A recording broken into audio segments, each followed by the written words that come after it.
राजस्थान में 25 नवंबर को होने वाले मतदान से पहले अब चुनाव प्रचार का शोर थम गया है और दोनों दलों, खास तौर पर कांग्रेस और भाजपा ने अपना पूरा जोर लगा दिया है कि किसी भी तरह से सत्ता को हासिल किया जाए, क्योंकि कांग्रेस इस समय राजस्थान में सत्ता में है। ऐसे में वह सत्ता को बचाए रखना चाहती है। इसके लिए राहुल गांधी, प्रियंका गांधी, मल्लिकार्जुन खड़गे से लेकर अशोक गहलोत, सचिन पायलट ने धुआंधार दौरे करते हुए कांग्रेस प्रत्याशियों के लिए वोट मांगे। वहीं भाजपा में प्रमुख चेहरा प्रधानमंत्री नरेंद्र मोदी रहे, जिन्होंने रोड शो किए, रैलियां की, सभाएं की। वहीं गृह मंत्री अमित शाह, राजनाथ सिंह, नितिन गडकरी, हिमंता विश्वा शर्मा, योगी आदित्यनाथ सहित बहुत सारे ऐसे चेहरे भाजपा ने राजस्थान के रण में उतारे। वहीं राजस्थान के नेताओं में इस बार सीपी जोशी, गजेंद्र सिंह शेखावत सहित कई नेता दिन रात लगे रहे कि किसी भी तरह से अब भाजपा के हाथ में सत्ता आए। लेकिन फिर भी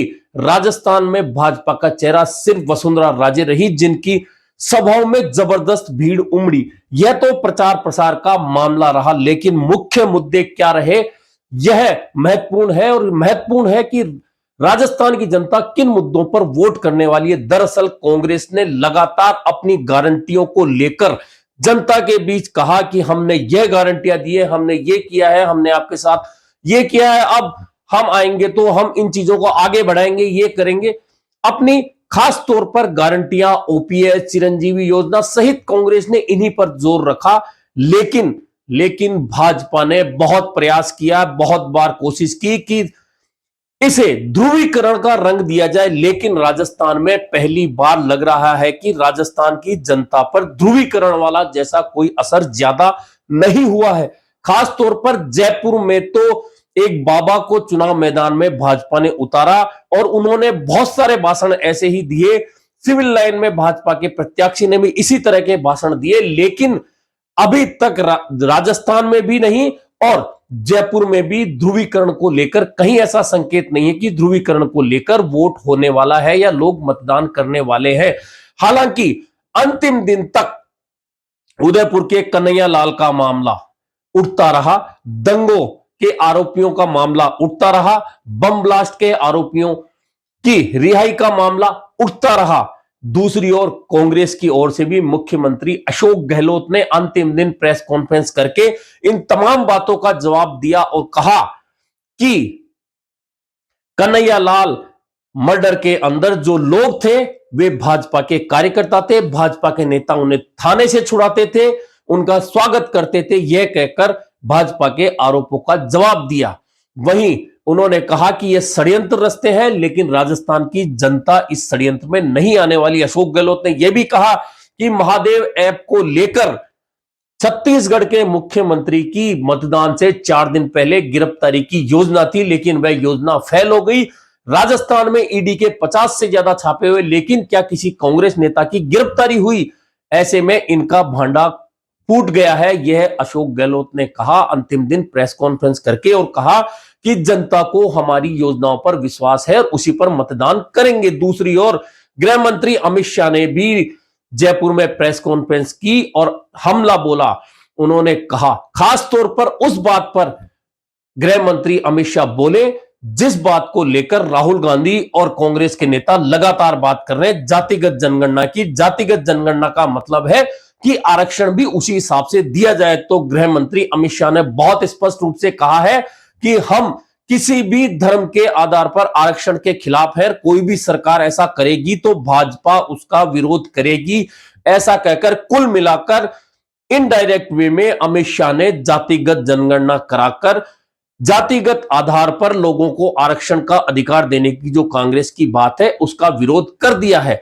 अभी तक ये मुद्दे आमने सामने थे, लेकिन लाल डायरी का जिक्र बहुत महत्वपूर्ण रहा और चुनाव के अंतिम 2 दिनों में सचिन पायलट को लेकर भाजपा के नेताओं ने बहुत तरीके से बोला, क्योंकि राजस्थान का गुर्जर मतदाता आज भी इस बात से खपा है कांग्रेस से कि सचिन पायलट के चेहरे पर 2018 में चुनाव लड़ा गया विधानसभा का, लेकिन उन्हें मुख्यमंत्री नहीं बनाया गया और अशोक गहलोत मुख्यमंत्री बन गए। इस बात को लेकर राजस्थान का गुर्जर मतदाता यदा कदा मुखर भी रहा है, बयान भी देता रहा है। इस बात को अच्छी तरह से भाजपा ने समझा और लगातार 2 दिन तक प्रधानमंत्री नरेंद्र मोदी ने इस बात का जिक्र किया। और चुनाव प्रचार के अंतिम दिन जब राजसमंद के भीम में, चूंकि वहां भी गुर्जर मतदाता हैं और भीम के आसपास के क्षेत्रों में भी गुर्जर मतदाता हैं, ऐसे में प्रधानमंत्री नरेंद्र मोदी ने फिर सचिन पायलट का नाम लिया और कहा कि 2 पीढ़ी के गुर्जर नेताओं को किस तरह से प्रताड़ित किया गया राज परिवार की तरह, यानी कि वह शाही परिवार का मतलब गांधी परिवार की ओर से किस तरह से पायलट परिवार को प्रताड़ित किया गया। यह बात प्रधानमंत्री नरेंद्र मोदी ने प्रचार के अंतिम दिन भी बोली और कहा कि पहले राजेश पायलट के साथ में शाही परिवार ने क्या सलूक किया, यह उस पीढ़ी ने देखा था और यह पीढ़ी भी देख रही है कि किस तरह से सचिन पायलट को दूध में मक्खी की तरह से निकाल कर फेंक दिया गया। कुल मिलाकर यह हमला इसलिए था कि जो गुर्जर मतदाता इस बात को लेकर कांग्रेस से नाराज है कि सचिन पायलट के नाम पर 2018 में चुनाव लड़ने के बाद उन्हें मुख्यमंत्री नहीं बनाया गया, ऐसे में प्रधानमंत्री ने यह मामला उठाया। हालांकि एक दिन पहले ही यह बात जब हुई, प्रचार में आई, तो खुद सचिन पायलट सामने आए और उन्होंने अपने पिता राजेश पायलट को लेकर स्पष्टीकरण दिया कि इंदिरा गांधी से प्रेरणा लेकर वे राजनीति में आए और उन्होंने कांग्रेस को मजबूत करने का काम किया और मेरी चिंता करने की भी किसी को जरूरत है तो नहीं है, मेरी चिंता मेरी पार्टी करेगी, मैं भी पार्टी को मजबूत करने का काम कर रहा हूं। यह बात सचिन पायलट ने एक दिन पहले कही, लेकिन प्रचार के अंतिम दिन फिर गुर्जर बहुल्य क्षेत्रों के बीच में प्रधानमंत्री ने सचिन पायलट का जिक्र छेड़ा और कहा कि उन्हें दूध में से मक्खी की तरह निकालकर फेंक दिया गया, यानी कि खास तौर पर अजमेर रीजन और राजसमंद जिले के अंदर पाली में, भीलवाड़ा में गुर्जर मतदाता अच्छी खासी संख्या में। ऐसे में प्रधानमंत्री ने चुनाव प्रचार के अंतिम दिन सचिन पायलट का नाम लेकर सहानुभूति गुर्जर मतदाताओं में पैदा करने की कोशिश की कि वे भाजपा की ओर आ जाए।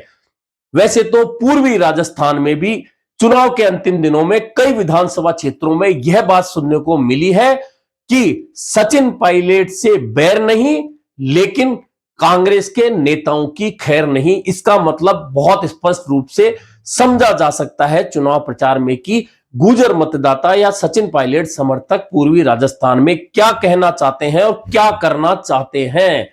लेकिन इससे भी उलट एक और महत्वपूर्ण बात हुई जब एक दिन पहले, यानी कि चुनाव प्रचार समाप्त होने के एक दिन पहले मुख्यमंत्री अशोक गहलोत ने बहुत महत्वपूर्ण बात कही और यह बात यह कही कि राजस्थान के मतदाताओं को देखना चाहिए कि मैं सभी विधानसभा क्षेत्रों में 200 क्षेत्रों में चुनाव लड़ रहा हूं। स्थानीय स्तर पर कौन लड़ रहा है इसे आपको नहीं देखना है, आपको यह देखना है कि 200 विधानसभा क्षेत्रों में मैं लड़ रहा हूं। यह मैं कहकर सचिन पायलट को एक बार फिर किनारे करने की बात सोची जा रही है। मतदाता इसी बातें कर रहा है, सोशल मीडिया पर यह बातें चल रही है कि मुख्यमंत्री अशोक गहलोत ने इस भावुक अपील के जरिए खुद को फिर से कांग्रेस का चेहरा घोषित करने का प्रयास किया है। हालांकि उनकी अपील इस बात को लेकर थी कि पूरे विधानसभा क्षेत्रों से मांग आ रही है, लेकिन मैं सभी जगह नहीं जा सकता, 100-150 विधानसभा क्षेत्रों में नहीं जा सकता। ऐसे में वहां के मतदाताओं को देखना चाहिए कि मैं 200 विधानसभा क्षेत्रों से चुनाव लड़ रहा हूं और स्थानीय स्तर पर कौन लड़ रहा है इसे नहीं देखना है। लेकिन राजनीति में हर बात के मतलब होते हैं। मतलब यही निकाला जा रहा है कि अशोक गहलोत ने अपना चेहरा जनता के सामने रख दिया। वहीं प्रचार के अंतिम दिनों में लाल डायरी का जिक्र लगातार होता रहा। लाल डायरी के 4 पन्ने पहले आए और प्रचार के अंतिम दिन 2 पन्ने फिर लाल डायरी के सामने आए हैं और इस बार इस लाल डायरी के 2 पन्नों में से एक पन्ने में सोनिया गांधी के भाई का जिक्र हुआ है। आखिरकार सोनिया गांधी के भाई कौन है, जयपुर क्यों आए थे, किससे मिलने आए थे, किसने उनसे मुलाकात की, यह जिक्र लाल डायरी के उन 2 पन्नों में आया है जो आज आए हैं। अब यह लाल डायरी कितना सच है कितना झूठ है इसके बारे में कोई भी स्पष्ट रूप से नहीं कह सकता। लाल डायरी का नाम लेकर भाजपा कांग्रेस पे निशाना साधती है, मुख्यमंत्री अशोक गहलोत पे निशाना साधती है, तो कांग्रेस इसे झूठी और भाजपा का षड्यंत्र बताते हैं कि यह लाल डायरी सिर्फ भाजपा का षड्यंत्र है। लेकिन चुनाव प्रचार के दौरान लाल डायरी का जिक्र भाजपा नेताओं के बयानों में, भाषणों में लगातार होता रहा। अब यह लाल डायरी चुनाव में मतदाताओं पर कितना असर डालेगी, यह तो उस वक्त पता चलेगा जब 3 दिसंबर को परिणाम सामने आएंगे। लेकिन लाल डायरी एक मुद्दा जरूर बनी रही है और लाल डायरी को सामने लाने वाले राजेंद्र सिंह हुड्डा इस बार अप्रत्याशित रूप से राजस्थान में शिवसेना के उम्मीदवार हैं, शिवसेना शिंदे के उम्मीदवार हैं, जिसका राजस्थान में कोई वजूद नहीं है। वैसे भी जिस सीट उदयपुर वाटी से राजेंद्र सिंह हुड्डा चुनाव लड़ते हैं, वहां वे अपने नाम पर वोट लेते हैं। वे बसपा से भी लड़ते हैं, वे कांग्रेस से भी लड़ते हैं और फिर शिवसेना से भी लड़ रहे हैं। ऐसे में लाल डायरी का मुद्दा उठाने वाले राजेंद्र सिंह हुड्डा को लाल डायरी सामने लाने का कितना फायदा मिलेगा, यह भी 3 दिसंबर को स्पष्ट होगा।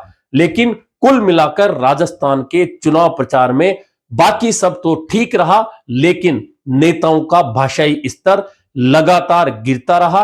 वह चाहे भाजपा के नेता हो, वह चाहे आरएलपी के नेता हो, वह चाहे कांग्रेस के नेता हो, वह चाहे इंडिविजुअल प्रत्याशी हो, सभी का भाषाई स्तर, भाषण का स्तर, बयानों का स्तर राजस्थान की राजनीति में गिरता रहा। यह अच्छा संकेत नहीं है और मतदाता इन बातों को बहुत अच्छी तरह से समझता है। लेकिन सबसे अच्छी बात यही है कि बहुत प्रयास के बावजूद राजस्थान में इस बार ध्रुवीकरण जैसा माहौल नहीं बना है। यह एक शुभ संकेत भी है। अब देखना यह है कि आखिरकार कांग्रेस, भाजपा, आरएलपी, बसपा सहित अन्य दलों के नेताओं ने जो मुद्दे उठाए, उनमें से कितने मुद्दे राजस्थान के मतदाताओं के दिलो दिमाग में छाए हैं और किन मुद्दों को लेकर राजस्थान की जनता मतदान करने वाली है।